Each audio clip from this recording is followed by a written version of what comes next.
And in an Islamic system, that would all be abolished because spying is haram in Islam. That's all the other things. When I get into conversations with non-Muslims as well, is like, because we live in a surveillance state, right? And arbitrarily they can spy on you, like what's going on right down to in your private bedroom, right? They can do that if they want. They can pass laws like that.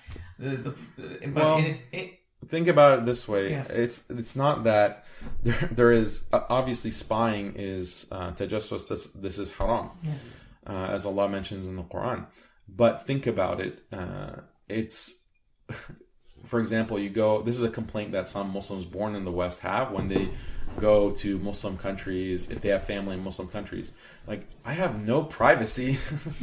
I have to sleep next to my cousin in one room, and no one knocks. There are no locks on the doors. People just come in. I have no privacy. Or my neighbor knows what I'm doing and is asking these very intrusive questions, and my classmates, whatever, right? There's no privacy in that sense that we might expect in the West, because in the West things are much more individualized and everyone is siloed in their apartment or their home. They don't even know their neighbors and don't ask me like what I'm doing, right? That's the essence of individualism. But so it's not surveillance, it's not technology. I would prefer that if I do something wrong, my family knows about it and keeps me in check, as opposed to the bureaucratic surveillance state that's going to crush me and put me in a cold jail cell or whatever if I, violate their law. So I don't disagree with your point. There is no surveillance, but it's just a different kind of order that's maintained. It's a much more merciful. Exactly, and you're right that we should never make it equivalent to the nation-state structure. Islam stands on its own 2 feet in terms of having its unique way of life and governing life, right? Mm-hmm. The laws would be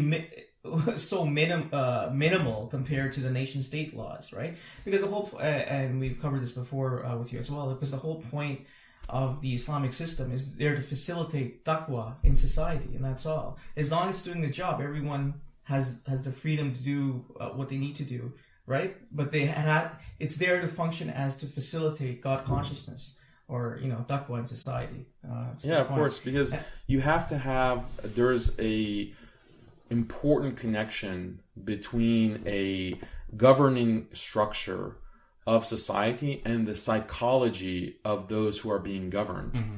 And so if you have Muslims who their psychologies are based on a Western nation state system, they're not going to be able to cope. They won't be able to live in a pre-modern, and I don't use the word pre-modern in a negative way, but just as a descriptive way, with an organic bottom-up model of social construction. And you see, and there's that cultural shock that I referred to with Muslims going and spending time with family overseas.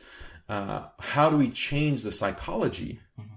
How do we change and reorient the psychology of Muslims in the West to the authentic Sunnah psychology? And psychology I'm using as a gloss for taqwa, for iman, for dhihn, for consciousness, and all this, and the qalb.